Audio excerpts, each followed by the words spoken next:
whoever you are, wherever you are, hope you are blessed and doing safe. Ladies and gentlemen, greetings, family. Of course, I'm tuning in. You see me without the glasses off today, but if you're looking for some opportunities, particular advertisement opportunities, then look no further at the link at the bottom to my email address. You can hit me up for advertisement opportunities. We are supporting and promoting your businesses here on this channel. You can also, if you would like to donate and subscribe to our Patreon, a link is at the bottom as well. So you have multiple ways in which you can advertise with the platform by emailing me when we go on through our live stream. You also have access to premium content, those that want to see premium content that you will not find here on YouTube or Facebook or Twitter, as I am suspended probably by now. You guys can check out the Patreon at link at the bottom. But advertisement opportunities, definitely email me, Gavin.Rich1@gmail.com for rates. And for the Patreon, it is the same as the YouTube channel. It is channel GBoot2786. All right, I'll holla. Peace.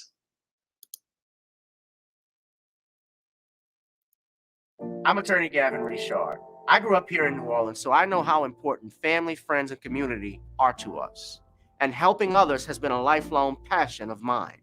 If you've been injured in an accident, you may be out of work and faced with large medical bills. You'll need someone to fight the insurance companies so that you can get on with your life. Give me a call at 504-799-2288, and I'll be with you all the way. The law offices of Gavin M. Richard, going the distance so that justice may be served.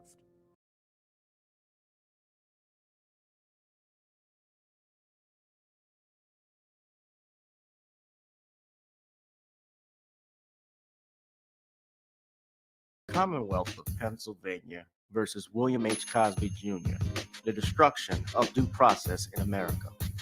For approximately 2 years now, I have gone on a painstaking quest to investigate the rise and fall of an American icon, Bill Cosby. In the mid-1980s, there was not a star that was higher than Cosby. Advertisements with Coca-Cola, Jell-O, Kodak, along with the #1 television show for 5 straight years in a row on Thursday nights. It was must-see TV on NBC. Cosby resurrected the genre of the traditional family sitcom that was once thought dead by television critics. He did this as a Black American with an all-Black cast and showed mainstream network executives in white America that it was possible to be successful without showing the worst in people. He also demonstrated the power that television had, as it can make younger people dream to be the best that they can be. However, like many celebrity stars, unfortunately, they all come crashing down, sometimes by their own fault, others not so much. In this book, I attempted to highlight certain things. We go in depth into both of his trials in 2017 and 2018, respectively. What if I told you that these criminal trials were politically motivated by an overzealous district attorney? Will you also be shocked to learn the attacks on Mr. Cosby did not start in 2014, but also in the 90s, not long after his attempted quest to purchase a major network?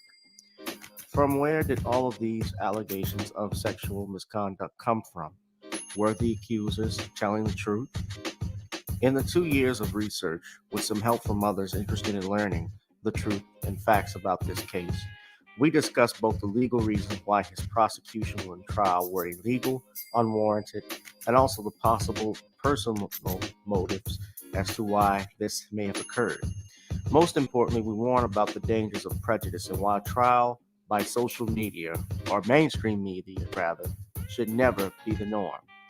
All this and more in the Commonwealth of Pennsylvania versus William H. Cosby Jr., the destruction of due process in America. Available on Amazon this fall in Kindle and paperback format.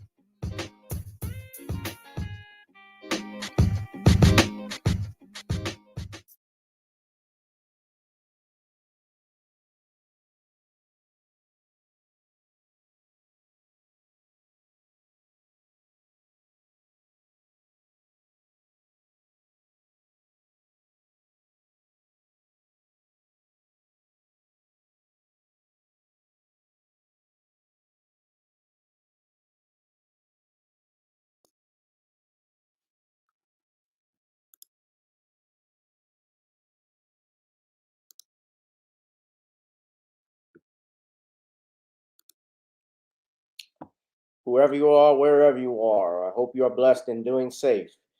The place to be is right here with me. It is Random Topic Sundays only on channel GBoo2786 on Gavin Richard, my backup YouTube channel. If you're watching via there on Facebook Live, as well as on Twitter via Periscope, GavinRich2786. If you would all like to follow me there, you can go to Gav, GAVM, capital M, capital RICH, T2786. And today, ladies and gentlemen, we're going to be doing something a little bit different. Of course, I discuss random topics and so forth, but I have on, and I'm going to have a special guest. We're going to be discussing our favorite Christmas movies and Christmas music of all time. So our top 10 Christmas movies of all time and some Christmas albums that I did last year. So I will be joined by Jalil1814, who has been a viewer and contributor via Twitter, ladies and gentlemen. So if you all would like to join in the conversation, hit that like, share, and subscribe button and give the comments.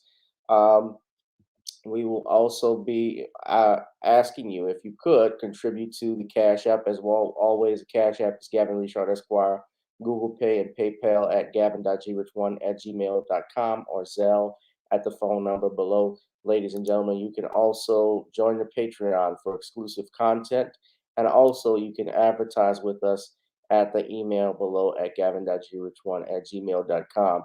I will also ask, ladies and gentlemen, if you were interested, you can also tune in to support our channel by going to Gavin Richard Presents the Anchor page podcast. We do not have any new episodes up as of late, but I'm privileged to announce that a new podcast is in development coming soon, and I will have more details for everybody within the week, ladies and gentlemen. But in the meantime, I need you all to go ahead, go to NawniesCreoleBlends.com. That is the NawniesCreoleBlends.com. That is our Creole seasoning blend website, NawniesCreoleBlends.com. Try it on chicken, meat, or fish. Nawnies goes great with every dish. And it's also good with turkey. Obviously, in this time of year, you guys can use your turkey rub.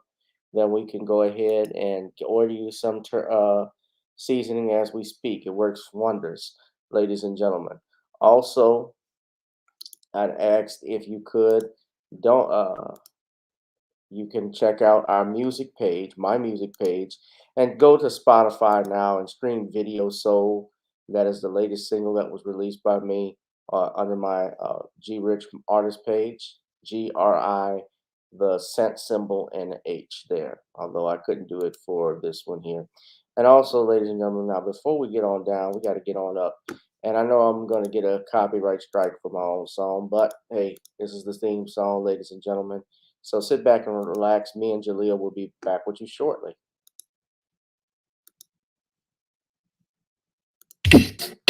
Girl, come on. Gotta dance to the beat, because on the dance floor is where we'll be. Show me what you got.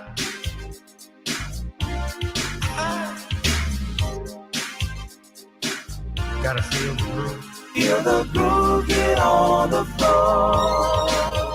Get on the... Right now the party's wasted. There's nothing much to do.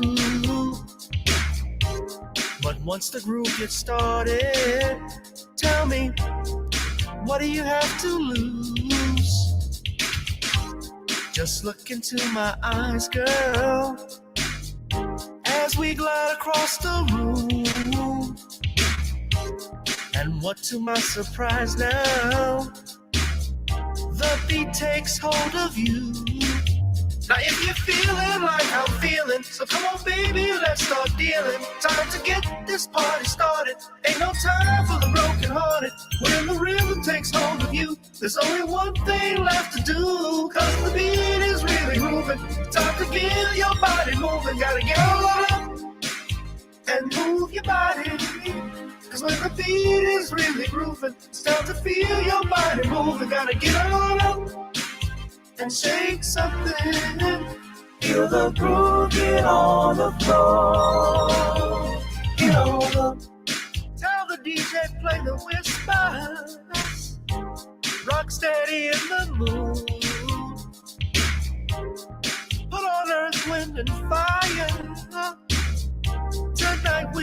on a groove. Show me how you do the four corners. Electric slide or two.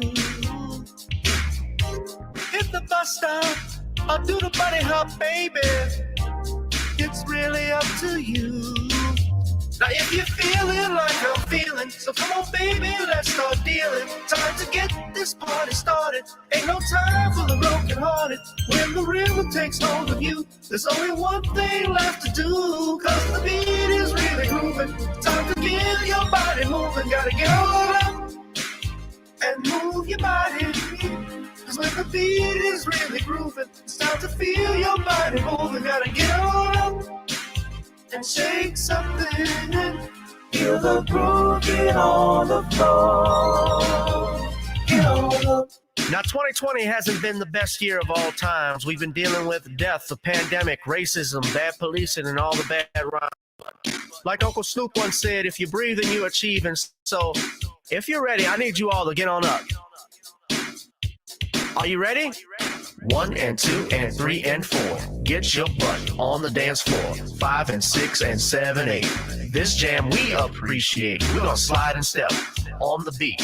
On the dance floor is where we'll meet. feel the groove, get on the floor.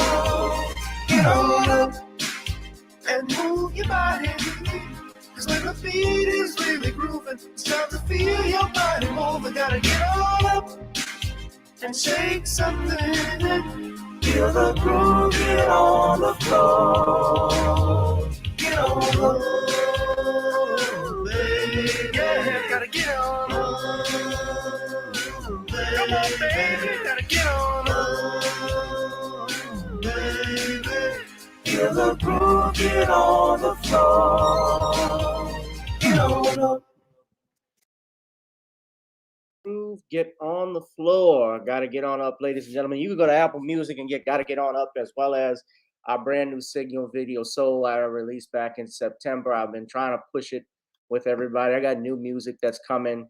I've just been so damn busy. I have about 8 jobs right now, ladies and gentlemen. I'm like Hyman from the Headleys. Hey man.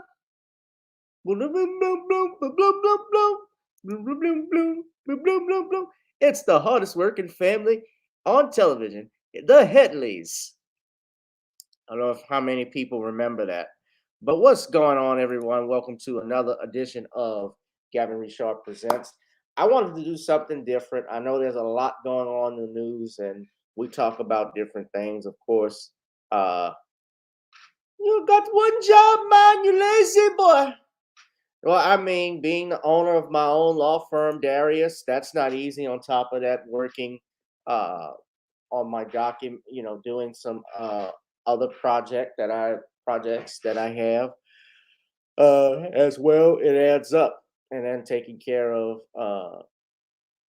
the parents as they get older and so forth. That's a job in and of itself, and there's no benefits to that. There's no overtime pay, nothing. That's stuff you do on your own. So, as they say, it's pro bono, as they say, or the circle of life might be a better way of calling it. But yeah, please support me, ladies and gentlemen. Just go and check out those music, stream it, even if you don't want to purchase it. But I would prefer if you did to stream it and download those songs. But let us bring in. I know somebody shared with me yesterday that Chris Cuomo. I was going to do a separate video on that because I know Cuomo got canned yesterday. He got canned, and I'll just say this: it was a matter of time, and I think they did it. Harvey talked about it. I think they did it on the weekend because they didn't want to deal with it on Monday with all the stuff they were going to be asking questions and so forth. They didn't have to do it today. So I know that from what I have seen, it wasn't a surprise. And I think even he expected it because he was talking about on his radio show, he was upset at how this ended. But shit, you knew what you were doing. And Cuomo got away with basically doing, he's always said some slick shit. But I was never really a fan of his, and I don't know why so many black people love him. Obviously, because he doesn't like Trump, And I know he was all on Donald Trump. Uh, his brother, of course, not liking Trump, and we've talked about it. But uh, obviously, it was an embarrassment to CNN and Jeff Zucker, and I think they've been trying to clear house as of late. But CNN, I'm still not watching CNN, and I'm sure some of my people out there, you guys probably will still not watch CNN. I'm going to talk about it in a different video, but it didn't surprise me that he got canned. They had to do it, and I'll just sum it up in this line: the Cuomo brothers, because Andrew Cuomo was accused of stuff as well and forced to resign. They are victims of the lynch mob mentality that they created. Cuomo in particular, I'll never forget when he had Bill Cosby's lawyer on. Yeah, they're going to be fine. Right. Well, he was accused of doing some stuff at ABC News. Apparently, I heard about that. But I don't know if that will go anywhere. But I think CNN just was tired and didn't want to deal with it.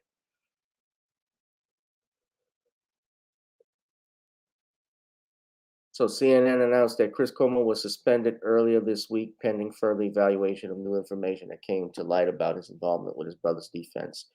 We retained a respected law firm to conduct a review and have terminated him effective immediately. So they're looking at some new information that came out about his involvement with his brother's defense.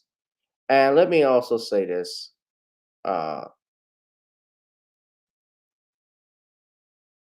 The New York Times. So now, then, the New York Times reports that a lawyer, Deborah Katz, accused Cuomo of sexual misconduct regarding a client of hers, who was a junior colleague at Cuomo's other network.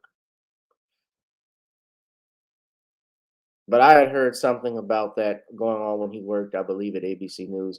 And again, I don't know how true it is. And let me say this: I remember when Jennifer Beaujean was on CNN and talking about the Bill Cosby case, and how Cuomo was talking about how this was a technicality and basically trying to one up her on everything. And this is a lawyer.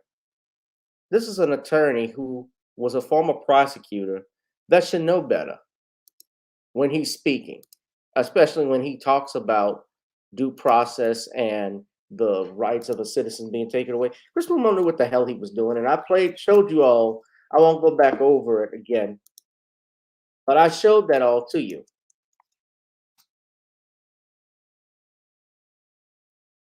They know what was going on and how this man got railroaded.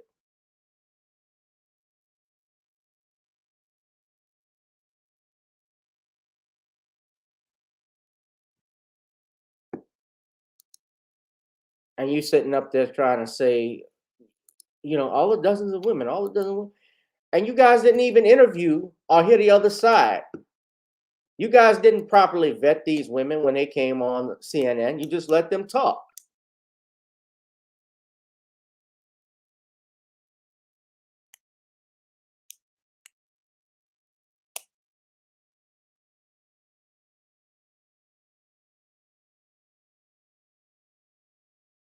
So, with that being said, let's just go in. I'm gonna do a separate video on this that's gonna launch later.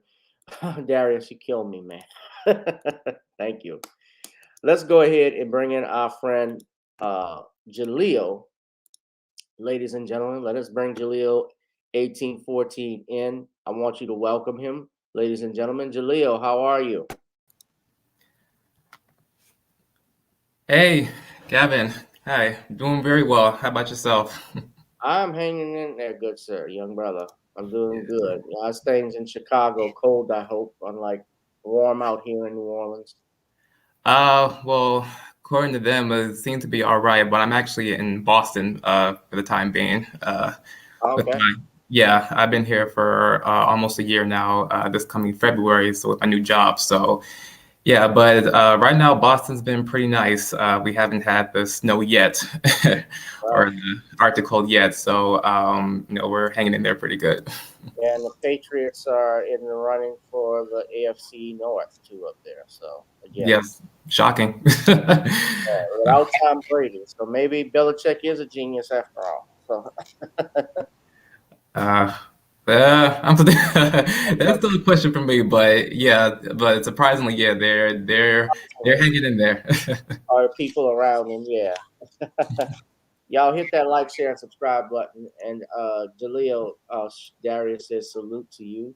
Yeah, because I You brought you too, on. Darius. Yeah, I brought you on last year when we were talking about our favorite Christmas albums. Yeah, that was a lot of fun. That was a lot of fun. And speaking of Bill Belichick, yeah. Thank you. Well, look, we could use another Bounty Gate up down here. Bounty Gate 2 in New Orleans. Oh, really? Something to motivate these players. I mean, we're 5-7. We're playing with our third strings. Everybody is injured. It's like everybody got the pinky toe. Everybody got gout. So Everybody. Yeah, but like they're doing much better than the Bears. I'll just say that. The Bears, I don't know what to do with the Bears anymore. I mean, when I watch them now, it's like, are you gonna win or you're not gonna win? Are you gonna make it or you're not? So it's just whatever they do each season, we'll just see how it goes. But I mean, yeah. those Bulls are hanging. I believe the Bulls are gonna do something this year themselves in the playoffs. So. Well, I haven't NBA like talking about it. Mm. But playoffs. You have a might want to. I don't have an echo. I hear you going in and out a little bit, but Yeah, that's what I'm saying. Is there a delay? No, I don't hear one. Oh, okay.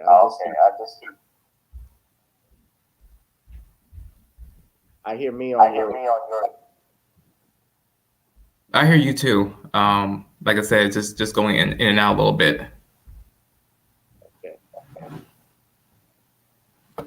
All right. Well, let's go ahead, Julio, and Yeah. let us talk. Our guest, salute to Cheryl Bryant. I see you there. Oh, but I'll just get one word in. Yeah, just one word. As far as Chris Cuomo goes, bye. It's about time. Bye. I just got like I just got so sick of him. And as far as Don Lemon goes, I'm sure he had a good cry in his dressing room. And He can go too.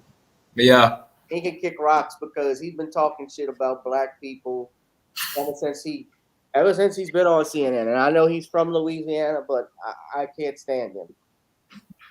It's amazing how it was because remember when all this stuff was going on with Mike Brown and Trayvon Martin, and he actually went to Ferguson talking about how he could smell weed. I remember that. Yeah.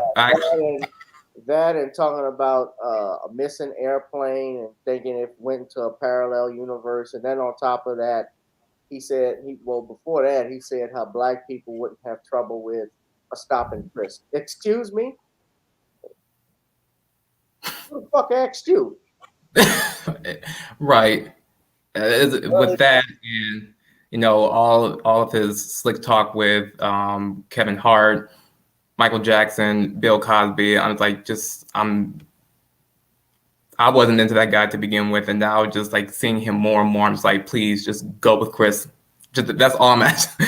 That's all I'm asking right now. Just go with him.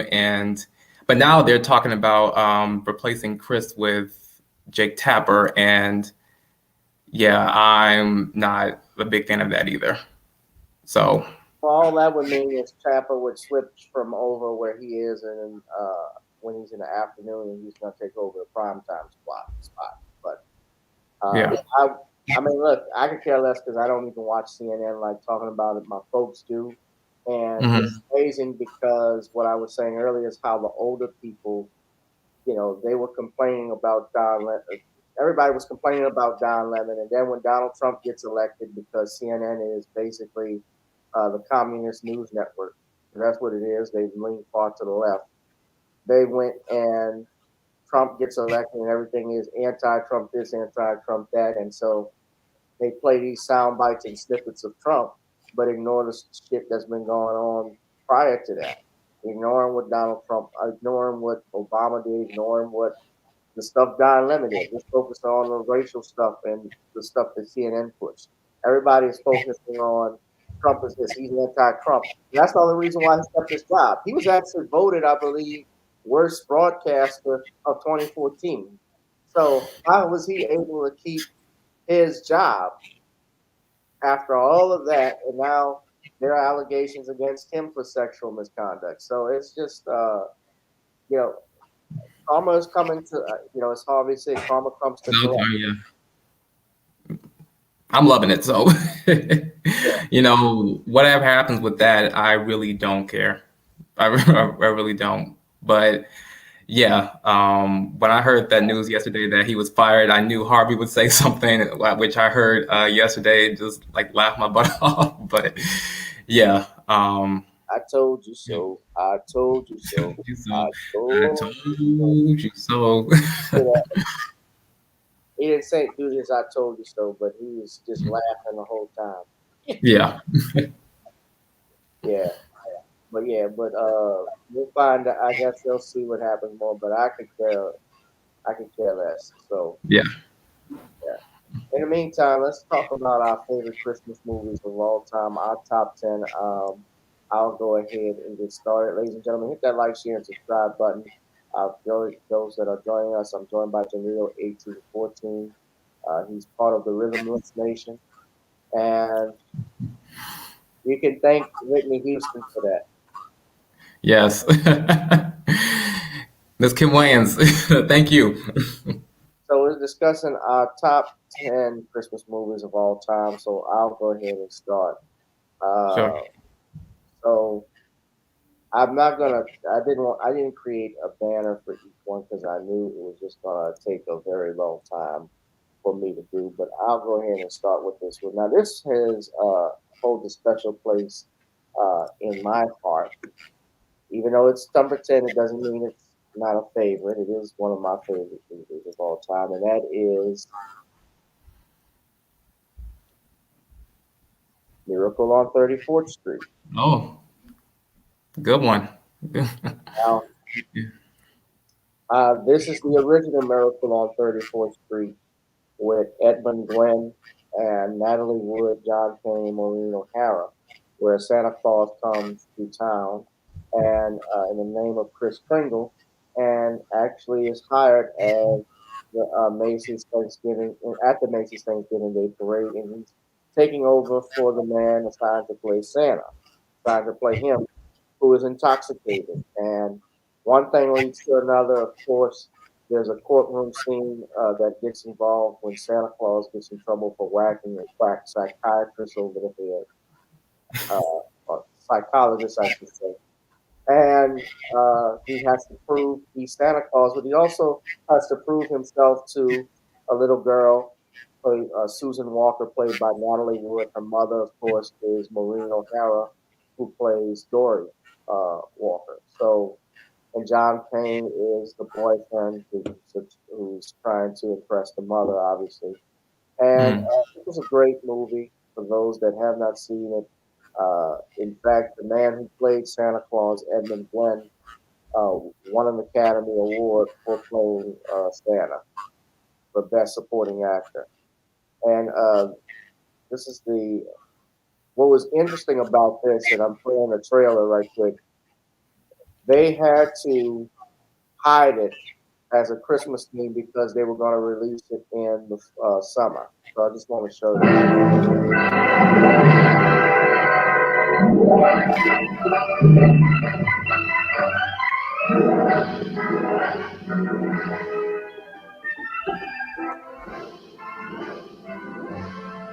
Oh, no. That's no good. Turn it off. Stop it. Turn it off. That won't work. It's no good. What do you make a trailer for? To give the public an idea of what kind of a picture to expect. Hilarious, romantic, tender, exciting. Make up your minds. It can't be all of those things. Mr. Schaefer, if you look at the picture... I don't have to look at the picture. I know you're wrong. Tender, exciting. Why, they're practically opposites. You've got to decide what kind of a picture this is. Is it a romantic love story? Is it an exciting thriller? Is it a hilarious comedy? Make up your minds. Now go to work and fix it up.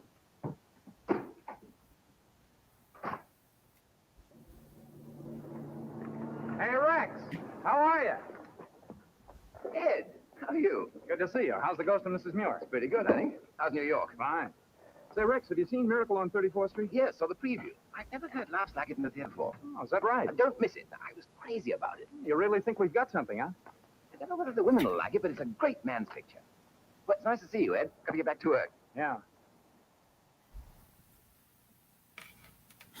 I was not going to play that whole clip because it's like 5 minutes long. I was like, now we get the Yeah. But you get the picture. And on top of that, what was interesting too, Jalil, they actually shot this at the Macy's Thanksgiving Day Parade. I don't know if anybody realized it, but all of the sequences were done live in 1946 to get the shots that they needed, and they had only one chance to do it. Wow. Well, I actually did hear about the parade where they shot. Yeah, but oh God, I haven't seen Miracle on 31st Street in a while. I actually need to pick up more on the good old oldies. But yeah, I think the first time I saw Miracle on 34th Street was they showed it to us in kindergarten. So yeah, I actually do remember loving that movie at that time.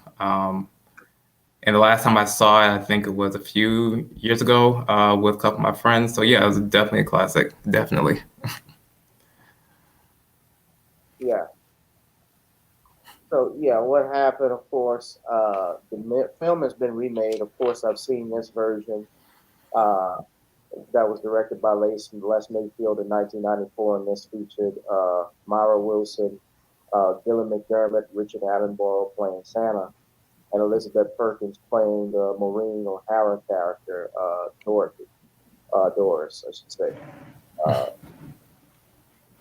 But it's a classic film. I encourage everyone to see it. They usually play it during Thanksgiving time, so if anybody is interested, you can go ahead and watch it. Jalil, do you have a 10th entry? Yeah. God, this is a tough one. So I think my number 10 would have to be the Dr. Seuss, How the Grinch Stole Christmas, the 2000 version. So we actually did see that in the theaters, and Jim Carrey, he's pretty much a comedic icon of all time. So his portrayal of the Grinch, I would say, is probably one of my top favorites for the Christmas holidays. So yeah, I think it's a household favorite. I think we all see it pretty much almost every year it comes on. So yeah, I would definitely put that as one of my top 10 favorites, during Christmas.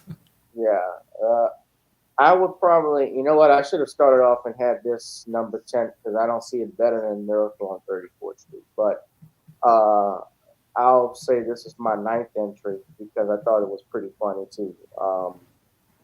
Just having Jim Carrey. Let's talk about that because I'll have it as number 9 in my list.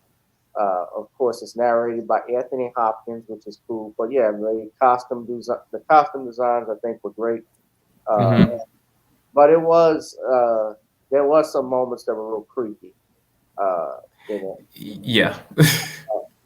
But praises to the special effects were great. I thought Jim Carrey as the Grinch was funny. In some scenes that he had, I liked how he shaved his bully's head. The mayor, which I thought was funny. Yeah, and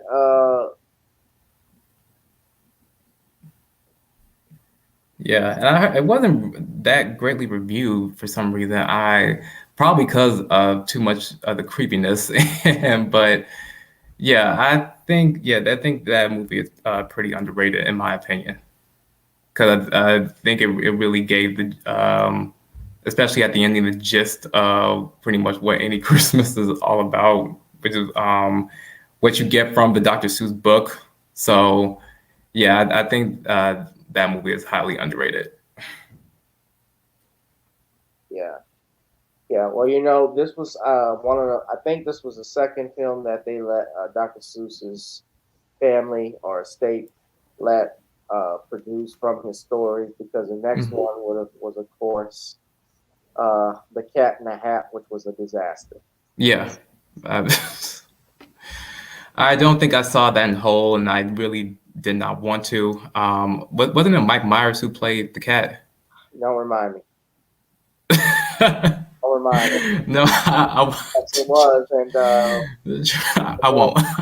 my nephew was watches it. Oh, really? Yeah, I went up there when I went to see them in Cincinnati. He had it on his Kindle and was watching it. I didn't say anything further, but he was watching it, and I tried to do my best to get out of there.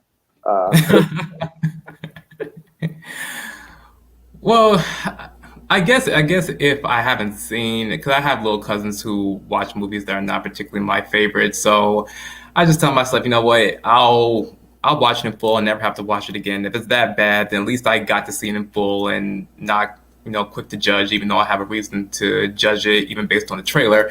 But yeah, if somebody wants to watch Cat in the Hat, somebody in my family wants to see it, then you know what, I'll give it a full view and just trash it later, because yeah, based on the clips I've seen of that movie, it yeah, Mike Myers is not the best of picking exact favorite movies. Yeah. Yeah, it didn't do well at the box office neither. No, Yeah. it was a disappointment. Yeah. So a lot of people received negative reviews for its screenplay, humor, perceived lack of faithfulness to the source material, and Myers' performance. Though David Newman's musical score and the film production design received praise. And as a result, Audrey Gazelle, who was Dr. Seuss's widow, was also critical of the film. So, and they had sequels and an animated reboot planned.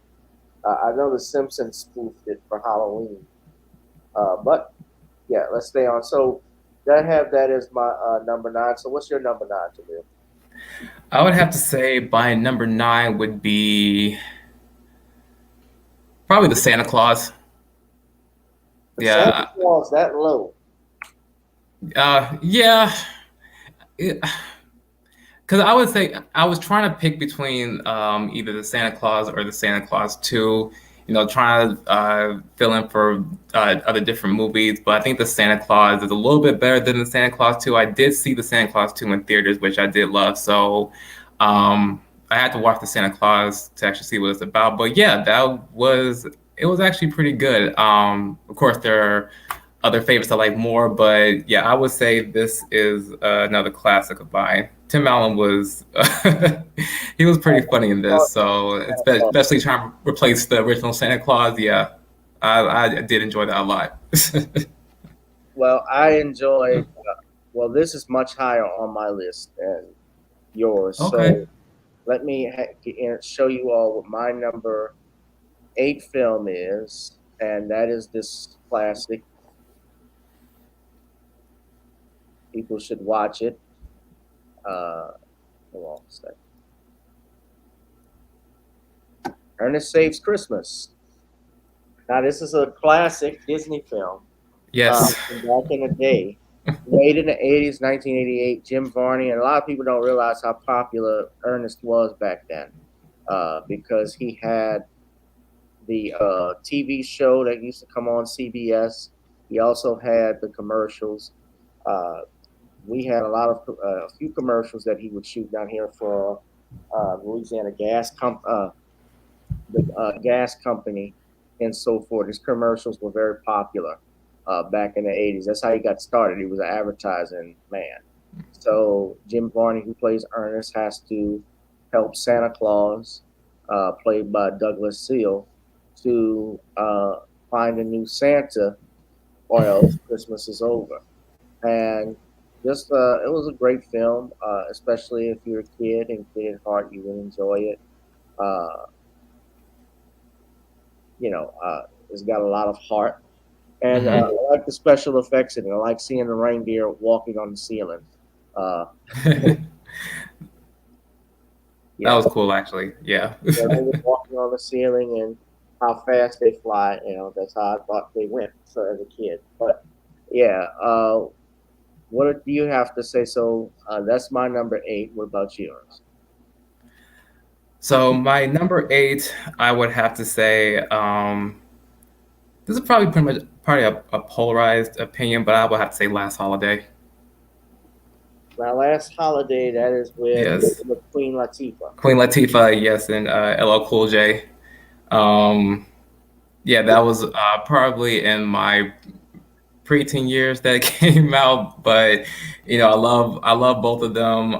Queen Latifah, yeah, she was pretty funny in this, and I did like the fact how she and LL got together and made just a Christmas themed movie together. So, but I really did enjoy the movie. The plot was a little bit cheesy, but just the nostalgia purposes. I watch it every year, so yeah, this was a classic in my opinion. Yeah. So this was a Christmas film. Mm-hmm. I kind of remember seeing it. In fact, it was shot here in New Orleans. It was shot here in New That's Orleans. right. Yeah, it's based on it. And in fact, they were originally it's a remake of a 1950 film. Now, originally they wanted John Candy for the main role, but because John Candy had died, the TV suggested a new version starring her. And the film was not much of a box office success. No, I think it went below the budget it had. I think it was this is the budget, and so this is how much it made. It made $43 million. Not 43. Excuse me. Y'all know I butcher stuff from time to time. Not that much. $43, then Queen Latifah wouldn't be working anymore. Neither would LL. Yeah, you just made $43 on a film. That's how the fuck I feel. Yeah, so $43 million, 43.3. Yeah, and the production was done. Yeah, it was set in New Orleans, and yeah, shout out to. Yeah, it has a 56% view on Rotten Tomatoes. Yeah, which is quite common with our movies in particular, especially like these holiday themed movies. But I mean, it's not a bad score, and it was a good movie. So. All right, so that's number 8 for you. Yeah. Okay, so I have to see it again, and I don't have it in my top 10 list, but I gotta put this one in here. So let's move to number 7, The Best Man Holiday. Okay. So now we get that's actually a bit higher on my list, but yeah, go on. Well, this of course is a sequel to the original Best Man. Apparently, yes. It was a great film. It had a lot of, it was sad the way that it ended, of course, for one of the main characters. But it was a great film filled with Christmas spirit and cheer. I enjoyed it. I think especially Terrence Howard, I thought he stood out the most in the film. He made the movie to me because he was comical the whole time. Yeah, I agree. Especially at the end when they did find out that Mia was dying. I think it really turned his character into more sympathetic and caring for the kids, which I did enjoy myself. So, well, you said I think he. Well, you said the end, but at the end, he announced his marriage to and just hoped that Harper would sleep with the bride. So That's not what he exactly said, but we we know what it means. of course we did. Yeah. But yeah, when the character Mia died and was diagnosed with cancer. Now, what was interesting is that Morris Chestnut's character, he had not quite gotten over what had happened, and they weren't speaking, still not speaking for a while. And when Yeah, they came for Christmas, they reconciled a little bit more until he found out that uh, Harper he was trying was to, write a book about him. yes, to which he didn't like. Yeah, which I thought we weren't keeping any more secrets, but but yeah, I think that they executed that well, especially after 15 years from the original. Because my original thought was when I heard about the Best Man Holiday, I thought, okay, they made up, probably not the same, but at least we're going to get something. But to see that there's actually still some tension between them, Right. yeah, it was actually going to be more interesting than I thought it would be. So, Right. But but at least in the end, they did fully make up. So I did appreciate that. yeah, and he was actually more mad at his friend than he was his wife. Um, Yeah, bro code, which I don't necessarily agree with. I mean, it's kind of the same pettiness as when two girls fight over a guy, right. when it's really the guy you should be upset about. But you know, Yeah. And the original Best Man was pretty funny. it was definitely. Yeah. Right. But he had a one night stand. I'm trying to remember. It was while they were dating, while she was dating Lance, right? That he Yeah, slept. she was dating Lance. I think it was another one of his cheating moments, and then she went to Harper just for comfort, and then yeah, that's when they got it on. So Yeah. As you he know, was, I don't think it's one particular person's fault. I think they showed a oh, meme on Facebook, I think, or on Twitter about who do you think was at fault? Was it Harper, Lance, Mia, and what was Neil Long's character's name? Neil Long's character was Jordan. Jordan, Jordan. which I said was all of them because Jordan was being a busybody like she always is. Mia initiated the affair. Harper shouldn't have done anything, and then Lance, with his ways. So yeah, I mean, pretty much it was not one single person's fault. It was everyone's basically. So, Yeah. but that calls for a good movie. Great film and great cast. So that's my Mhm. number 7 film. What about yours? My number 7 film, I would have to go with Elf. Oh, so Elf. low. Yeah. I would say there's a few higher, but yeah, Elf is definitely there. Will Ferrell, I mean, you can't get enough of him, and I think that the movie will like stay a classic for rest of the time there is. Yeah, that was a definitely good movie. I saw that in theaters as well. So I think with my top 10, I think part of it has to do with like the nostalgia of the movies, but yeah, I'll never get tired of Elf. Yeah, and written by David Barenbaum, a Jew.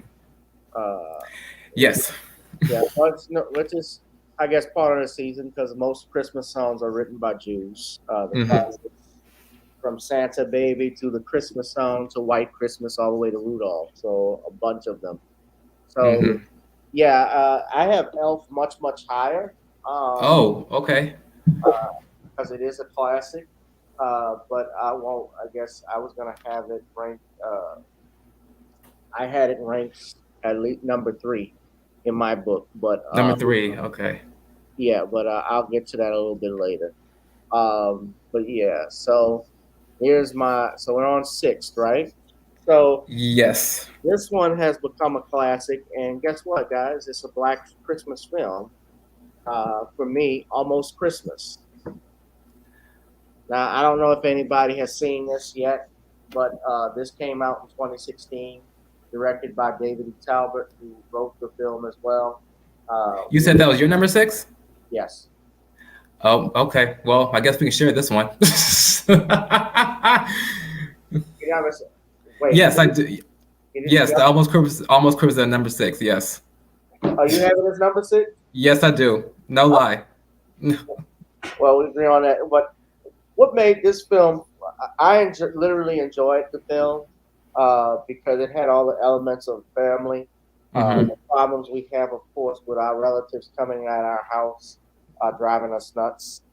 Uh, that's all part of the tradition, and especially to come together after the death of his wife of 40, I guess it was 40 plus years. Yeah. Who's a retired, Walter Myers is played by Danny Glover. I guess my only thing is Danny Glover character, he sounds too much like Cookie Monster. Danny has gotten too old for this shit. Yeah, we would all, especially with that old dealing with family like that. Yeah, we all would be. But the two actors that stood out for me that made the film, J.B. Smoove and Monique. I thought, of course, that Monique killed it. I thought J.B. Smoove did outstanding job as the goofy, cheating husband, Lonnie, who has an affair with. He has an affair with the grocery store worker. And Miss Carrie Hilson, yes. Cheryl's wife, who played by Kimberly Elise, who's a dentist. I don't know why would you walk away from a dentist? She got money. I would treat her right. And yeah, that's of course Carrie Hilson is fine. I get that. But damn. Yeah, she is definitely. Oh, yeah. With good music too, which I wish she was. I wish she would be coming out with more music, but Well, even The Best Man Holiday had a great soundtrack. It did. I don't know too much of the soundtrack for this one, but the music that was used in the film was pretty good. Like Let It Rip and, of course, the instrumental Christmas songs. Yeah, I think everything flowed. The only drawback for me, of course, I guess it's Usher was in it. I wasn't too impressed with him. But he did. As far as his character or just his acting? As far as his acting. Okay. Yeah, I've seen him in a couple of movies, and I watched that show, Survivor's Remorse. Yeah, that was an okay show. He did okay job. As far as his acting range, I just gotta see what more he can do. I also saw him in the Shaft, the new Shaft, recent Shaft movie, which I thought was so. I wasn't. Yeah, just something about him. I mean, I'm not knocking the brother, but no, he's like I love him, man. I think when he did doing the boys, it's a pretty good show. I enjoy that, but yeah, his character, he's the youngest son who's addicted to pain medication. I thought DC Youngfly was funny. Yeah. The main, I can't show the picture, but obviously the main and funniest part of the whole movie is when Lonnie gets caught at the Christmas dinner table. So that did it for me. Oh yeah. But yeah, of course, Monique. My opinion, Monique was the showstopper, and at least I think that's the last movie that she has done so far. So at least if it is her last movie, at least she went on with the bang. So I'm glad that she was able to have that opportunity. It's still wrong for what she's going through, but I think she's all right, and I think she'll bounce back pretty soon. Yeah, I think she'll be back. I'm hoping that she's back doing some movies, doing TVs. I think she's got a movie coming out called The Reading, but yeah, she was blacklisted over that Precious film and so forth after that because you didn't see her too much and stuff. But shout out yeah, but Monique really made the film, and I thought JB Smoove did an outstanding job. So I was impressed with both of them. Yeah, and as far as Torian Rain would say, the High Priestess Witch, I just try to Yeah, watch. I didn't. I just try to watch past her. I mean, Plays the same. Huh? She plays the same character in every film. The uppity angry bitch. Yeah, and like she's just a. I mean, she's fine. I'll give it that, but I mean, she's just a one-dimensional character. I mean, every movie that I see her in, she's just playing Gabrielle Union. I think the only time she's been out of her character was the Bring It On movie. It wasn't that much, but at least I mean, she's playing a high schooler, so I mean, how much out of character can you be? But our Bad Boys 2 might be the only exception. Yeah, I didn't. I wasn't a big fan of Bad Boys 2. One and three, I did like the third one. Two, I haven't seen it that much, but wasn't a favorite of mine. But I didn't think three. Yeah. I didn't think three was all that. Oh, really? No. Okay. I thought it was decent, but I didn't think it. Yeah. Was, like my other thing too is I think they waited too late to do these. I would agree with you on that one. But I think now, like with these sequels, it's either okay, you got to do it now, as in back then, or just forget about it. It's like it's the same thing with Coming to America. Like, yes.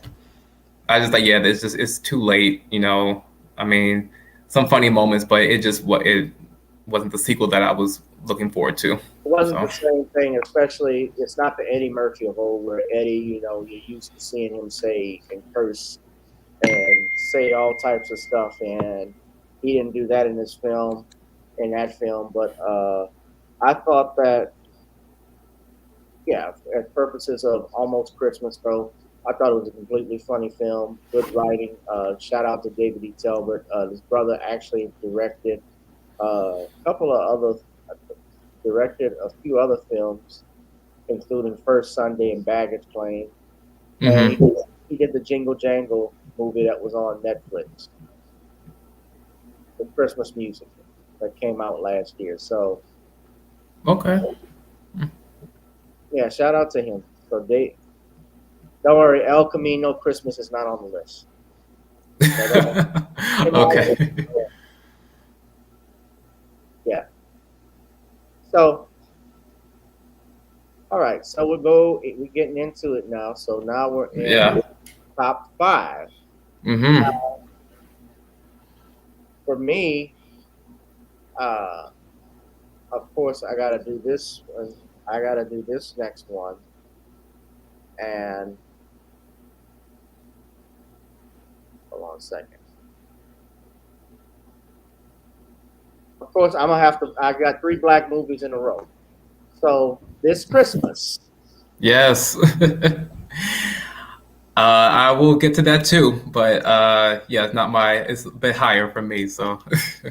It's higher for you? Yeah. Okay. Well, I enjoyed This Christmas, of course. That featured was directed by Preston A. Whitmore. He was the brother that directed a movie called The Walking Dead, not the zombie movie. Yes. This one came out in the 1990s. That he directed, his film directing debut that starred Eddie Griffin, Alan Payne, Joe Morton, Monte Sweet, and Bernie Mac. In fact, it was about African Americans that served during the Vietnam War and chronicling their lives and experiences. And he was inspired to make that film while he served in the Marine Corps. So he's directed that, and he did a couple of other films as well. But this is one of the first films that Will Packer actually produced, distributed by Sony. It made $49 million on a budget of $13 million. And this movie has a great soundtrack. Of course. It does. Yes. It definitely, yeah. We have our brother Chris Brown. Yes. He sings the title song this Christmas. Yes, which is, my opinion, just right after Donny Hathaway, he has the best version of This Christmas. There's there's no arguing about that. Not for me. I Oh, think, really?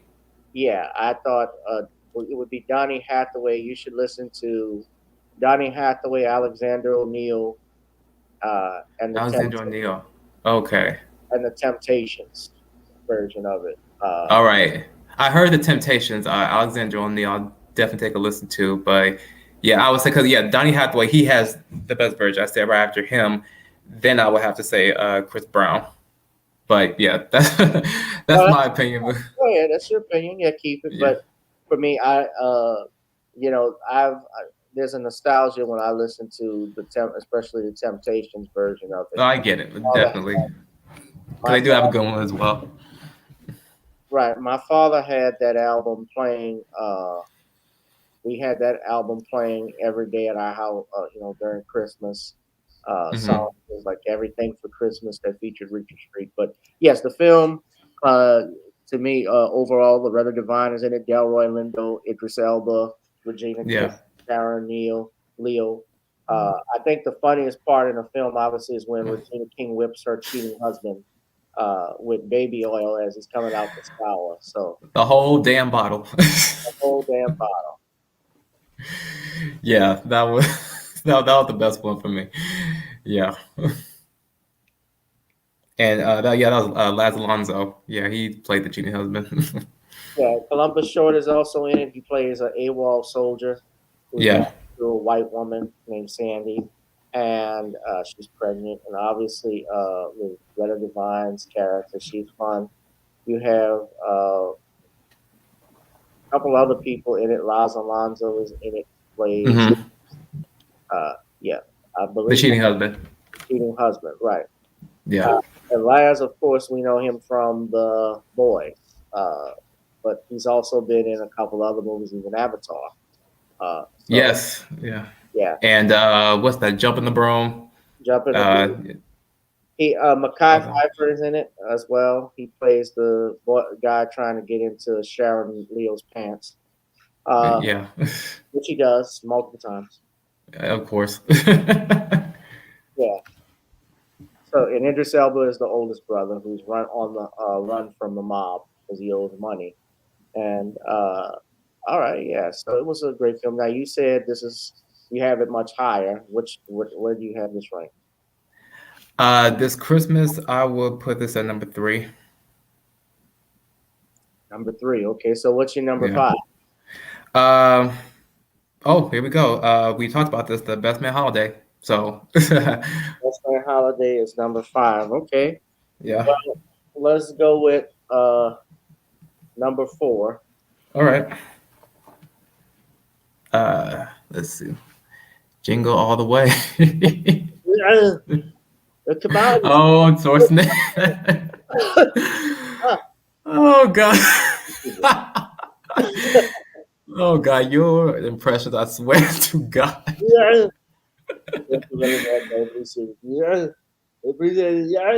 Oh God. Yeah, I've seen that a couple of times. Yeah. Not as excited as I had the baby in Junior.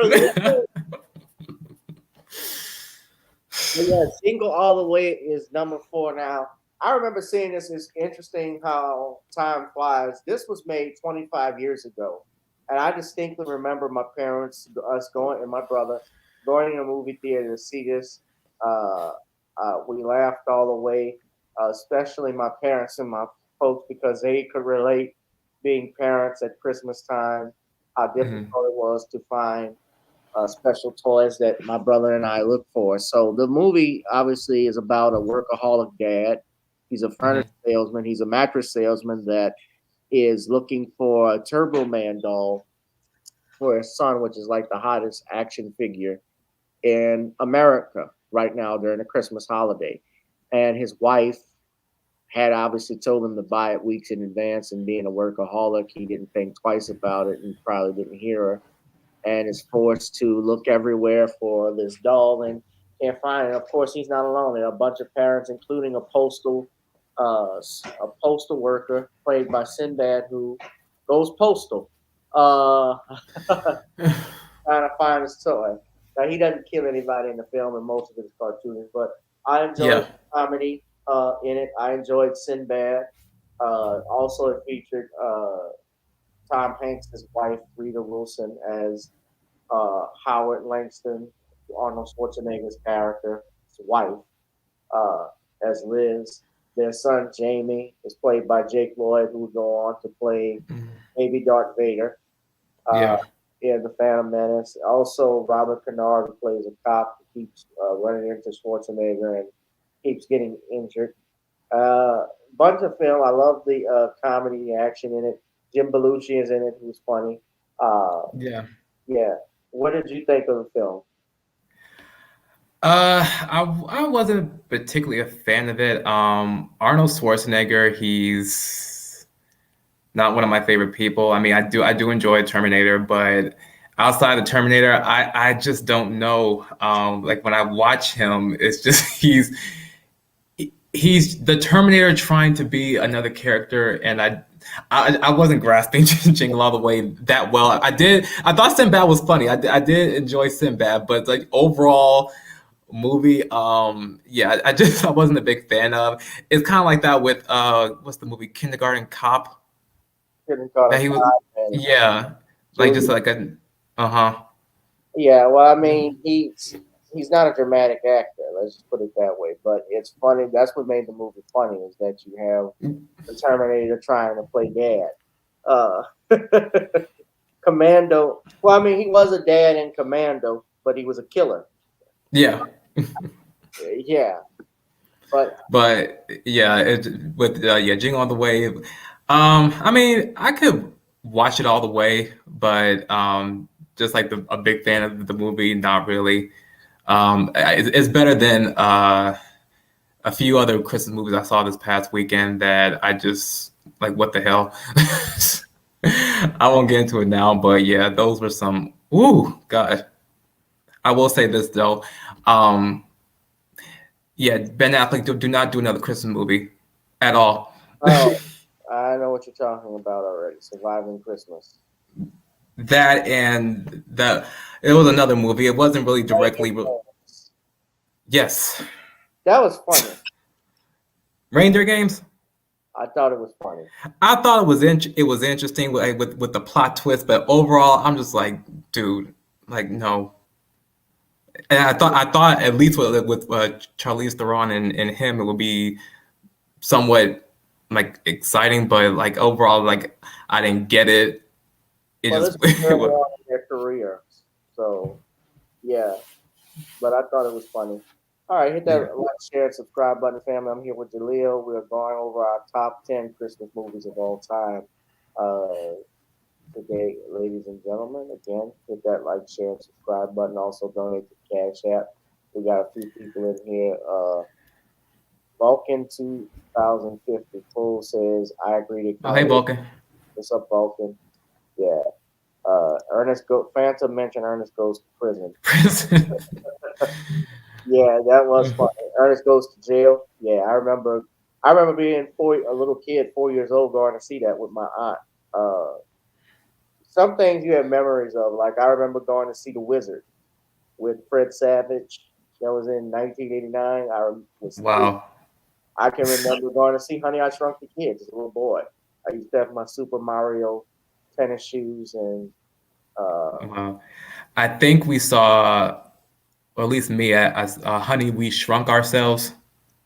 I saw that one in theaters. Yeah. Yeah. I'm sorry. That was what? I'm sorry. That was that early, like mid-90s or something. Yeah. Like Yeah. Yeah.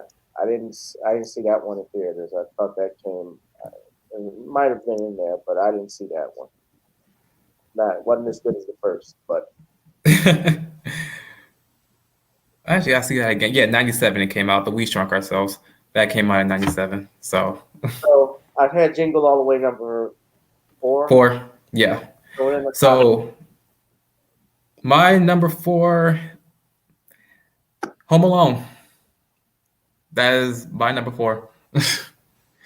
And I know some people will think it'll be the top 3, but yeah, I think you'll probably be surprised with my top 3. But number 4 is Home Alone, and yeah, that will definitely remain one of the biggest, if not the biggest, Christmas classic of them all. Macaulay Culkin was excellent in the movie. I mean, it pretty much describes who Macaulay Culkin is, like this odd, entertaining, just funny character. Yeah. And like, Now a dad. yeah. It's funny. Congratulations for that. It's funny, and this is around the time he met Michael Jackson, because Michael Jackson actually showed up on set. I heard the guy character who played Buzz, the brother of the older brother Buzz, he actually talked about it and how they met Michael and said he was just a sweet guy. But yeah, it looked like they had a lot of fun on the set too. Now, what's interesting is that Warner Bros. If you saw the Netflix documentary, The Movies That Made Us, Warner Brothers, I believe, did not want to make the film. Oh, really? They were pressed to make the film at first, and I think what happened, there was an issue, I think, with the budget, or at the last minute they didn't want to fund it. Something happened, and we can look at Wikipedia. It was, of course, written by John Hughes. John Hughes basically made everything in the 80s, from the Uncle National Lampoon, yeah. National Lampoon's Vacation. Ferris Bueller's Day Off. Breakfast Club, all of those movies. So practically anything he did, he made and turned into gold. Of course, the only downside of it is, for me, we didn't see too many black folks in those films. That's my personal thing. But he made great movies nonetheless. I thought he was a great comedy writer, a great writer, and a screenwriter. This was a great, it was a great film, great well cast. I thought Macaulay Culkin obviously was great as a kid. The fact that you had Joe Pesci made the film for me. With the Pesci crying. I'll agree. You had Catherine O'Hara, who played the mother, John Hurt, who was the father, Daniel Stern, who did a good job as Marv. And I could, a lot of kids back then when this came on, we related to it because I was the youngest in the family, and you always get picked on by your big brother, and that's kind of how I was. So I kind of related to it. And I don't know how many kids tried to set booby traps after this, but I think there were a lot just from seeing how to make this stuff. And I enjoyed it very much so. I have a craving to eat pizza right now just because of the film. Yeah, right. I don't even know what I'm eating for dinner tonight. I actually have Home Alone 2 much higher than we're in. This is number 4 for you, right? So yes, Home Alone actually is number 2 in my book. Okay. Home Alone with Home Alone 2, I have them both both tied at number 2. Right. Actually, I did the same with the Santa Claus movies, so that would be my tie with that. I guess you can put Home Alone 2 with Home Alone as well. Yeah, Lost in New York was a good one too. Right. Of course, yeah. I like the sequel because, of course, the sequel features new characters, and it was technically Home Alone again. But at this point, you look at it from a kid standpoint, you look at, oh, cool, he gets to get along without his parents. But from an adult standpoint, you realize that those parents should have been charged with criminal negligence. Exactly. Nice. Exactly. Like, I think, what was it, last year when I saw Home Alone 2, you look at it at a different perspective. I'm like, yeah, like what is wrong with those parents? What the hell is wrong with these people? The world. Even if it looks like they got money because they go on expensive vacations. That house they lived in was gorgeous. Yeah, how? I don't know. But I don't even know what did they do again? Did they even describe what? It's described what they did. I think that obviously the dad is some type of businessman. Yeah. And of course he has a cheapskate brother. Mm-hmm. That was fun. I enjoyed of course, Kim Curry, of course, was a great addition to the film. Uh, a limousine and a pizza. A piece. Oh god. And yeah, Catherine O'Hara. I like her. No, I've seen her in a few other movies as well. I think the favorite of hers I liked was at that movie. I don't know if you've seen this one, Penelope. I think that's where her craziness really jumped out. That was with Christina Ricci, the one with the pig nose. Probably not. Nope. Yeah, that was a good movie. Really? Okay. Well, I know her, of course, from she was on SCTV back in the day. Now, I didn't watch that, but that was Canada's version of Saturday Night Live. Okay. Right. Second City Television. Yeah. Hmm. No, I don't remember them. I remember her in that. I remember Beatles. Second City. That Yeah. was early night. Was Jennifer Aniston in that one? What, SCTV? I'm thinking of something else. I remember her being in some sketch show. I don't think it was Second City. She was on Saturday Night. Jennifer Aniston has hosted Saturday Night Live. She's hosted, but I do remember she was in a short-lived like sketch show. I don't know if it was Second City, probably not, but she was in one in the early '90s. I remember watching a couple of her sketches in it, but yeah, it probably wasn't SCTV. Yeah. I don't remember her that, and I don't even remember that. That was even before my time. But I knew SNL. I knew her from Beetlejuice. That was the movie I remember her in. Who else I remember? No, I don't remember any other people. But Oh, The Edge. That's what's called The Edge. It was It was one season. It wasn't. oh, The Edge. Yeah. That's what you're thinking of, right? That was hosted by that was Julie Brown. I think created that. Yeah, Julie Brown. Hmm. That was in. Or David Merkin created it. She wrote a lot of the Well, sketches. she was So a star in it. I'm sorry. yeah. Yeah, Jennifer Aniston was in it. Uh, who else was in it? Of course, Wayne Knight. So this was Hmm. kind of like an offset version. Now, that was funny is they had the sketch show, and it was still around the time and Living Color was there. Yes. Because that was 92 to 93. So that was right in the middle of In Living Color. So no wonder it got canceled. Right. I'm sure Keenan Ivory Wayans took exception to it. Oh yeah. Perhaps. But it was on a Saturday. I remember it used to be on a Saturday night. So yeah, no, let's say the show was created by Julie Brown and David Merkin. They were both in a relationship. Okay. They were in a Okay. relationship at the time. Gotcha. But yeah, I don't remember Julie Brown that much. Yeah. But I think Mad TV was my time. So that was the sketch show I would watch every Saturday night. And speaking of Christmas now, that one skit with Whitney Houston and Diane Sawyer, yeah, that was one of my favorites. The Christmas. I feel like we gave birth to a white woman. Like, do you know why, Diane? Do you know? Do you? Like, do you know? Do it in my house. Get out. Get out. Looking like Tito. Get out.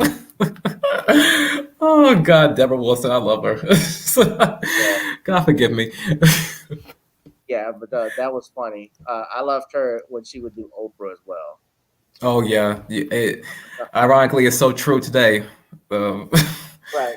Oprah's character. So next we got. So we're in the top three. So we're at the Yes. home stretch. Okay. So let me give you my number three for me.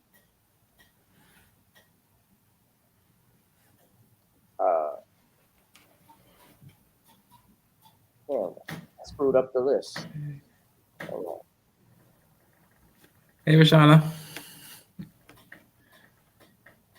Thank you. Number three, I have Elf. And we talked about Elf already. Mm-hmm. And number 3 would be This Christmas for me. So yeah, we talked about that as well. So, Home Alone and Home Alone 2 are number 2 for me. Okay, so my number 2 would be The Polar Express. Oh, the Polar Express. Okay. Yes. And I remember that movie creeped me the hell out when I first saw that. Well, I was like a 9-year-old, 9 years old. Yeah, but that movie freaked me out. I think I had dreams about that like right after I saw that. But yeah, it definitely is a classic one. You know, Tom Hanks, he basically plays All of a all character. of It's characters, yeah, except pretty much. Go ahead. I'm sorry. all the characters except the girl. Right. Which, yeah, the behind the scenes footage is actually like one of the coolest things I've seen with the set like that. But yeah, I pretty much wanted to be that boy, just getting on the express and just head up to North Pole. But yeah, it was definitely a top classic for me. So, which I could see it the first time again. Yeah, I enjoyed it. The Polar Express myself. Now, so number 1 for me. Here we go. You'll crack up. Oh. Oh, wow. Okay. I was not expecting that. Wow. Oh God, that's definitely an honorable mention. I'll give it that. But number 1, yeah, that's that's bold right there. Look, this is a classic. Like we talk about relatives who mess up all the time and drive. Yes.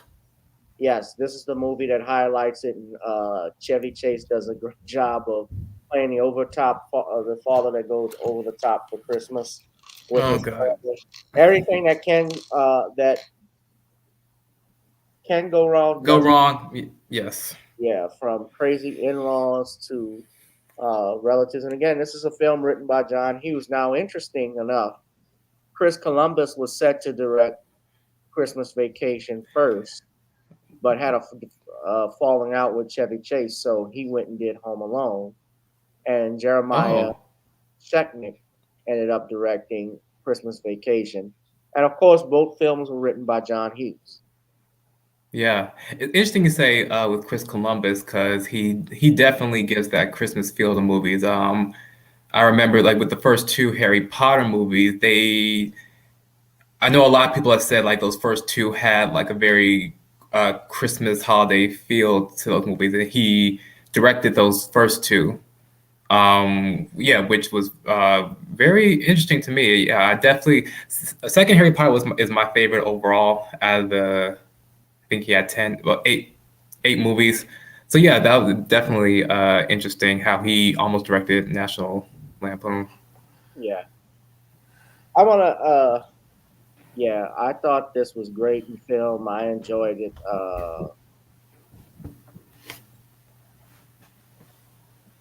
Of course, when Cousin Eddie comes in, because I know people that are like Cousin Eddie.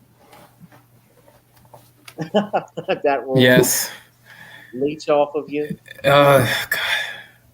I won't go into it, but yeah, I know what you mean. Yeah, save the next for me, Mark.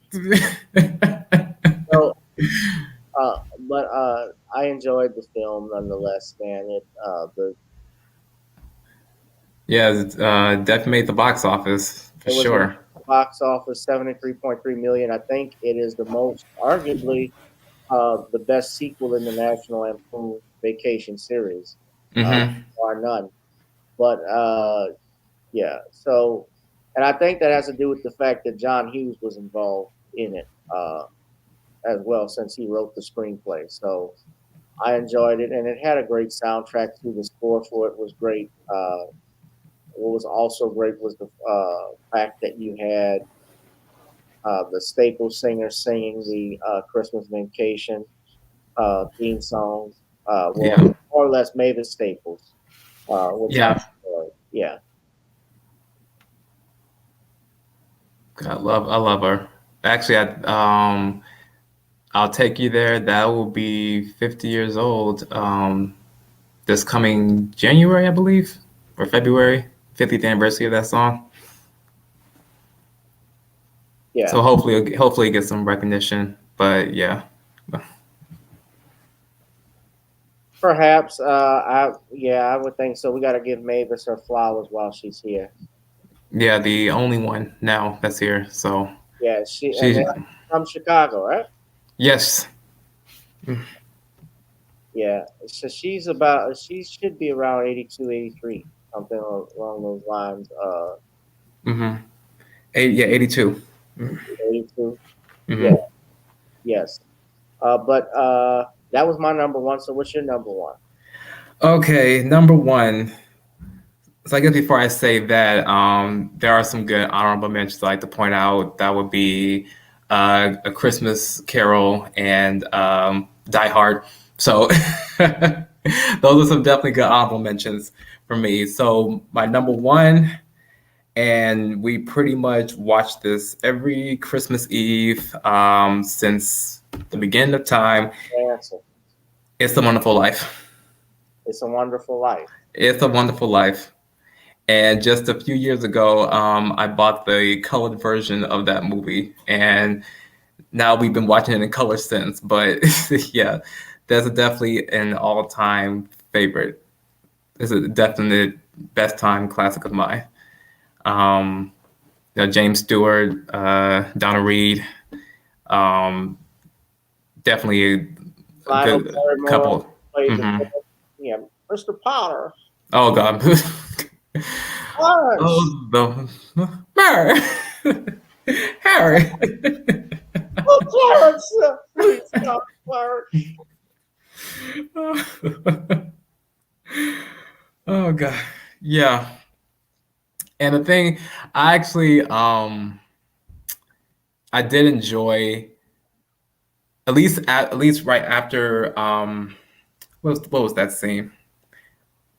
Right where the second time he approached up to Mary's house, confessing his love to her. I think that was one of the top 3 favorite moments of the movie. And then leaning towards the end where the angel needing his wings, just showing that whole scene where if he wasn't born, yeah, it's just an all-around favorite holiday classic. And yeah, we'll be watching it this Christmas Eve in the next few weeks, and I'm sure my mom cannot wait for me to get home so we can start that. Yeah. Well, let me say this. I think I might make an adjustment on my list because Okay.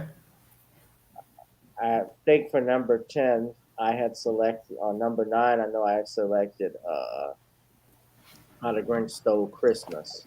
Mm-hmm. I'm going to remove that. Okay. And I have to put this in my list. Well, actually, what else what did I have as number 10? Sure. What did I have as number 10? Anybody remember? No, not really. Did you have Ernest for number 10? Ernest Saves Christmas is 8. Okay. But at either rate, okay. At any rate, I'm going to do How the Grinch Stole Christmas. I have to put a movie on here that doesn't get, obviously, and it could be higher, but we watch this, of course, all the time. A Christmas Story, yeah. Yes. Ralphie, as it's better. How did I forget that one? Ralphie, yeah. You'll shoot your eye out. You'll shoot your eye. Yeah. A film that saved the Red Ryder BB gun from extinction because people were asking for it. It became a popular gun, especially after the film. I know they got increased. They got orders. Yeah. As a result of it, more and more orders that they've seen. So people have been buying it. Yeah. Yeah, that's kind of one of the downfalls of having movies like that. People get way too out of control. Right. With a fictional story. I got one for Christmas when I was 10 years old. Oh, wow. Okay. I mean, it's a BB gun, so I mean, It's a it's, big gun. it's not that. Yeah, it's not that crazy. No. So overall, I thought this was a good list, and of course, I may make an adjustment. Now, I'm gonna give an honorable mention to a film you need to see. It's on Disney. It's called Okay. One Magic Christmas that stars Mary Steen Virgin and Harry Dean Stanton, and it's very much like It's a Wonderful Life. Since you mentioned it is number one, but I enjoyed this film every year it comes on uh, because especially uh, this is how I thought, or who I thought Santa Claus would look like, how the North Pole would look. And what's interesting is that the factory is run by angels in the film instead of elves, people that have died that come and help Santa Claus on his mission. So, because Santa Yeah. Claus, as it's called, Nicholas, is actually gives the Christmas angels their assignments. So, I thought I'll that was. def- I'll definitely check that out. It's on Disney Plus. It is, but Okay. it's also a depressing story, but it's also about the power of Christmas and the power of belief and having faith and celebrating what you have instead of what you don't have. And Mary Steen Virgin's character learns that. Okay, I'll definitely check that out. Definitely. And actually, I think Nightmare Before Christmas, that could be a good honorable mention too. Yeah, I just remembered that before after I made my list. Yeah, but Nightmare Before Christmas, I think that was a funny one. Yeah. yeah, The Nightmare Before Christmas, which was Tim Burton film. Yeah. Yeah, it was produced by Tim Burton, and it was also he wrote the story. Of course, he didn't direct this. It was directed by a stop motion director, Henry Selick. So Yeah. yeah, that is a classic, and I've never watched the film. Uh, and people might not like what I'm hearing that or say, "What the hell did you just say?" No, I've never seen it.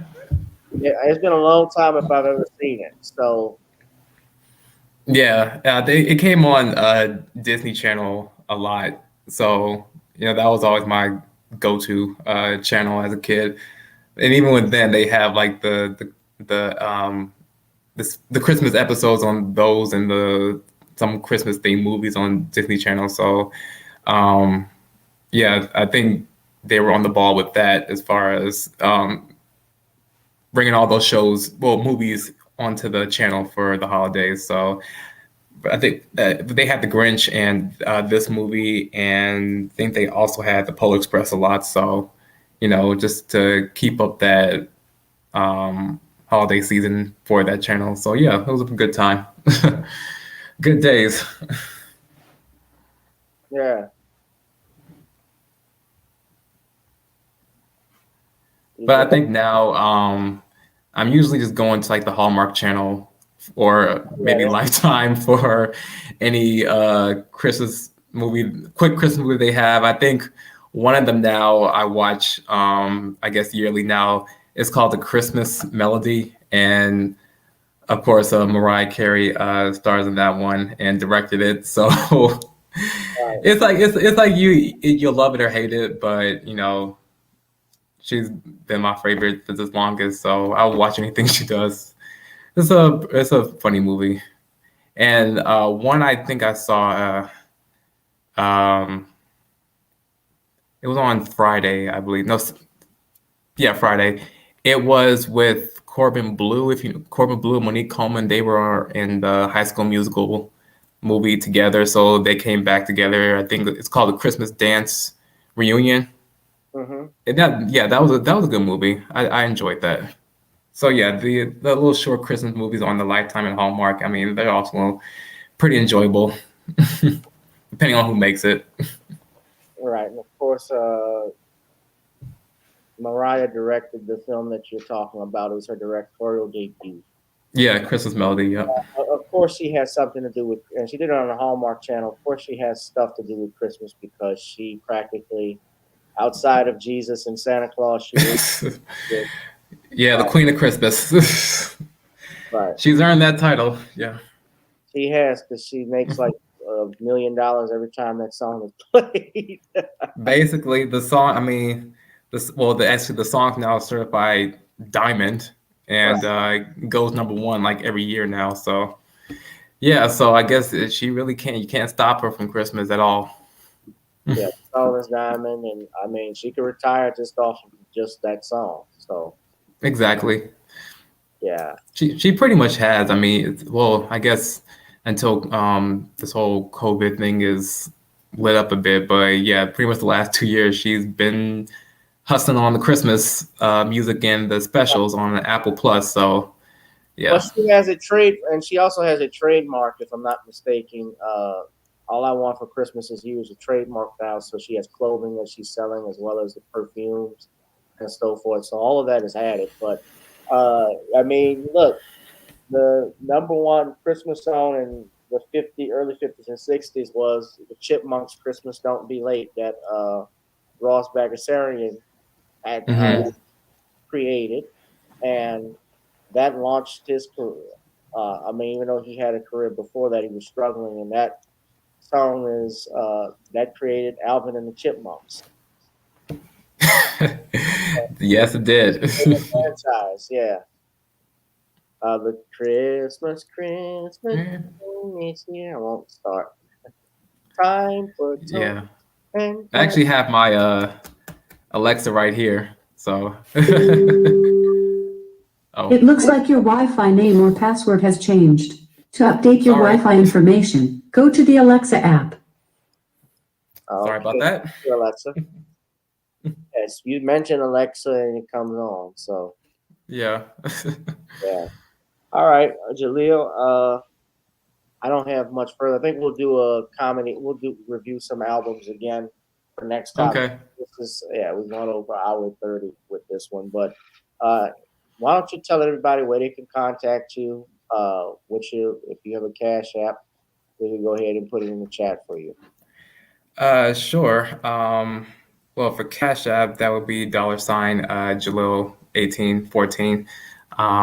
That's where you can go for my Cash App. If you want to go follow me on Twitter, that would be at TrueLogic94, at TRU Logic LOGIC 94. And my title is R&R Forever 1814.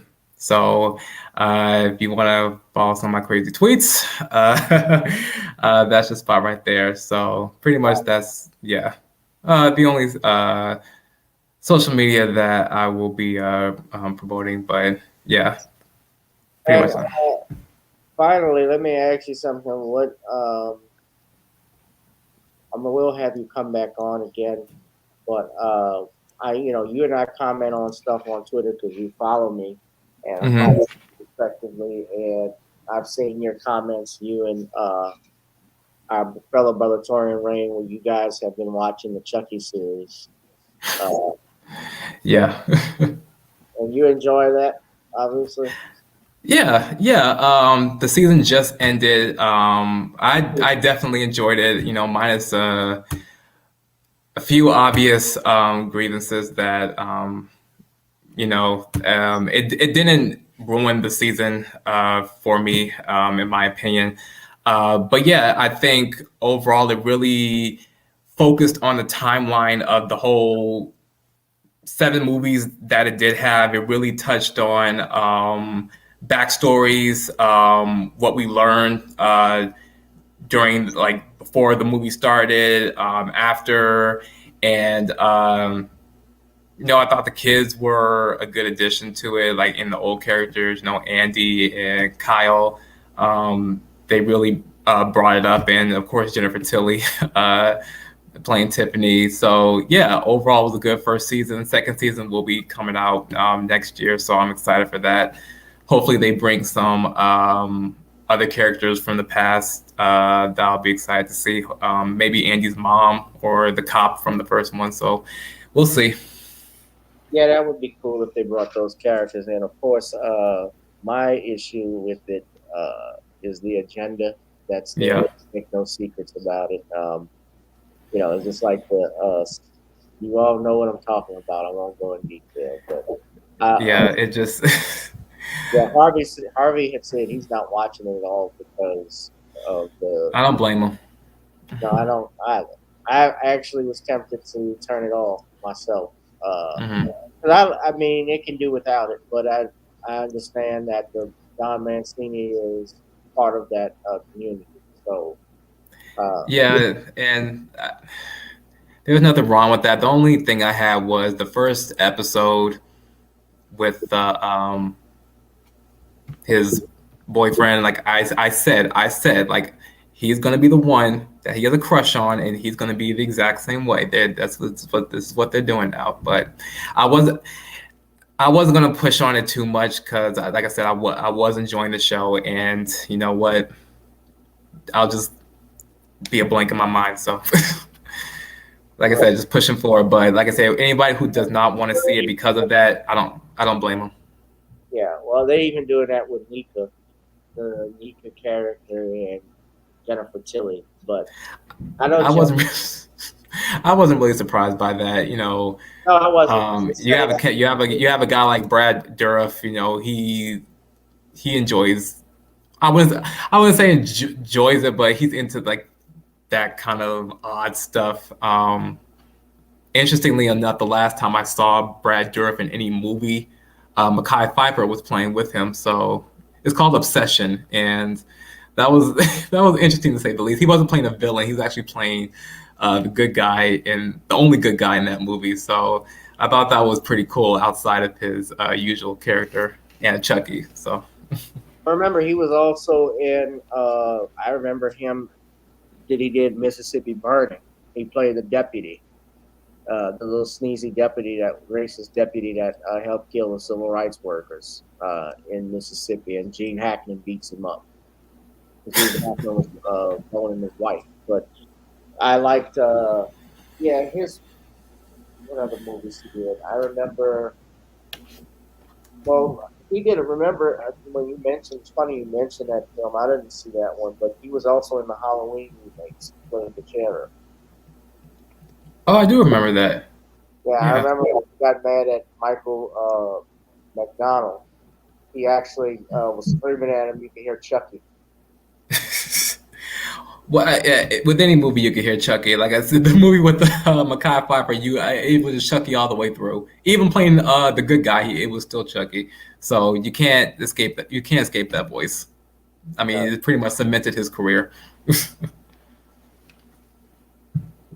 Right. So, But interesting. Oh, also one more thing. Interestingly, he was also in the Lord of the Rings series as well. Um, there he was. yeah, Graham character. I think that's one of the rare times he hid his voice, kind of. Um, but yeah, that was a cool thing he did. Yeah, it was pretty cool. Do we have any other comments or questions? I think we had a great show, man. So I appreciate it, ladies and gentlemen. Yeah, Jalil, definitely enjoyed myself. yeah, good to have you back, and we'll have you come back on now. You Thank guys you. enjoying this, hit the like, share, and subscribe button. I need you all to please get your seasoning game up. Step it up by going to NorniesCreoleBlends.com. That is the name of our seasoning company, Nornie's Creole Blends. You can go here, go to the website, and get you some good old seasoning, especially in time for the holiday. Fried on chicken, meat, or fish. Nornie's goes great with every dish. Ladies and gentlemen, that's the link to our website.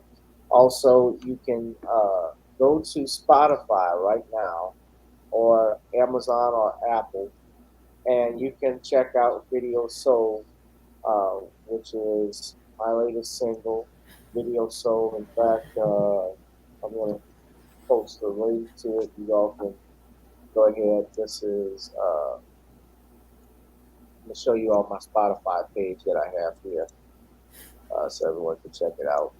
This is where you guys can go directly and look at the albums I have on Spotify and Apple. So we got Video Soul here, which is just the instrumental that I composed.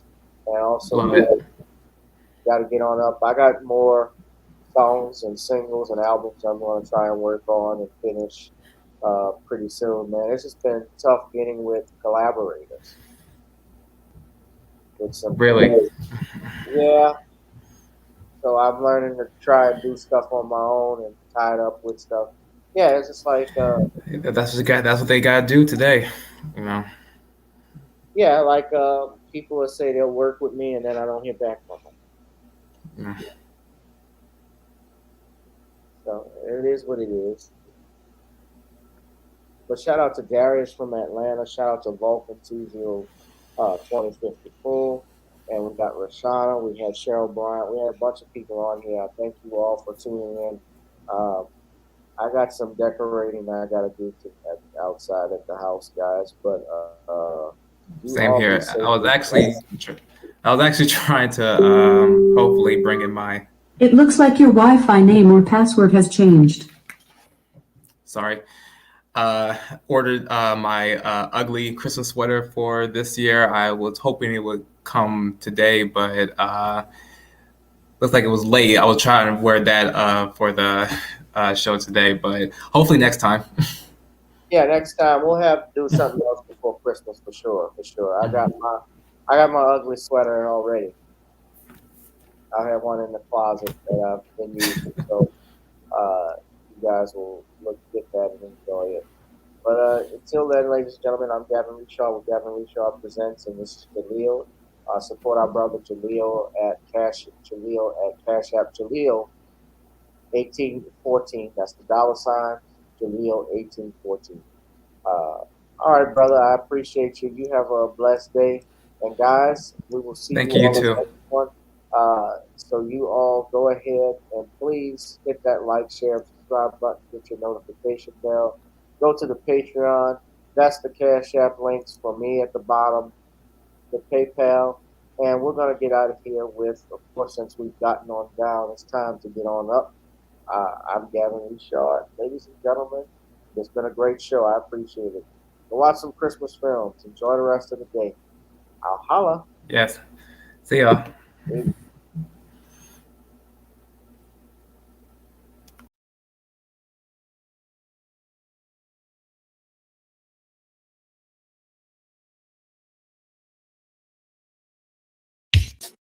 Girl, come on.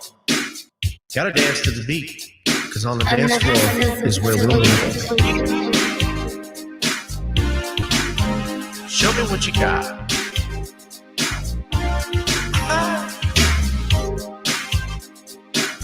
Gotta feel the groove. Feel the groove, get on the floor.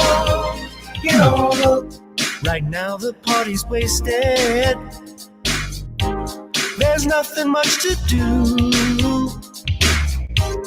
But once the groove gets started, tell me, what do you have to lose? Just look into my eyes, girl, as we glide across the room. And what to my surprise now, the beat takes hold of you.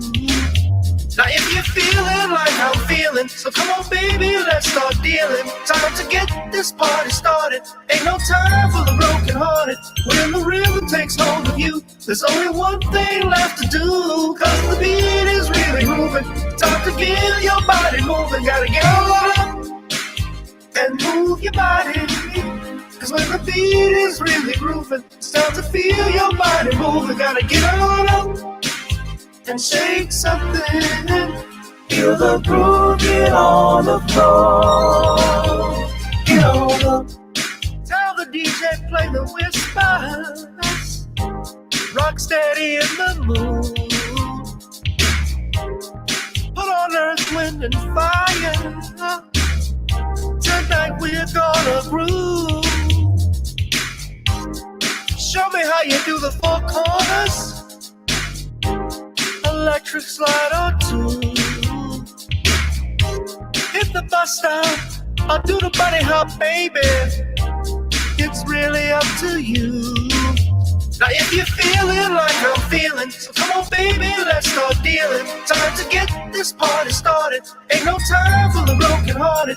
When the rhythm takes hold of you, there's only one thing left to do. Cause the beat is really grooving. Time to get your body moving. Gotta get on up and move your body. Cause when the beat is really grooving, it's time to feel your body moving. Gotta get on up and shake something. Feel the groove, get on the floor. Get on up. Now, 2020 hasn't been the best year of all times. We've been dealing with death, the pandemic, racism, bad policing, and all the bad rhymes. But like Uncle Snoop once said, if you breathe and you achieve. And so, if you're ready, I need you all to get on up. Are you ready? 1 and 2 and 3 and 4. Get your butt on the dance floor. 5 and 6 and 7, 8. This jam we appreciate. We're gonna slide and step on the beat. On the dance floor is where we'll be. Feel the groove, get on the floor. Get on up and move your body. Cause when the beat is really grooving, it's time to feel your body moving. Gotta get on up and shake something. Feel the groove, get on the floor. Get on up, baby. Yeah, gotta get on up. Come on, baby, gotta get on up, baby. Feel the groove, get on the floor. Get on up.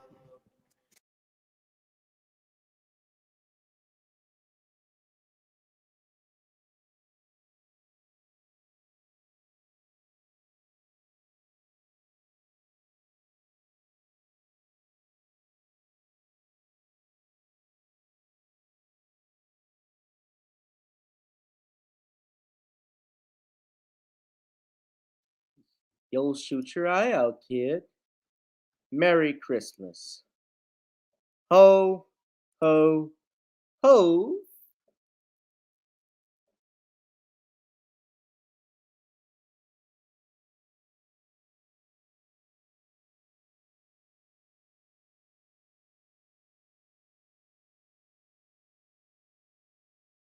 Well, the whole lot, Baba. That's the D.O. double zizzle.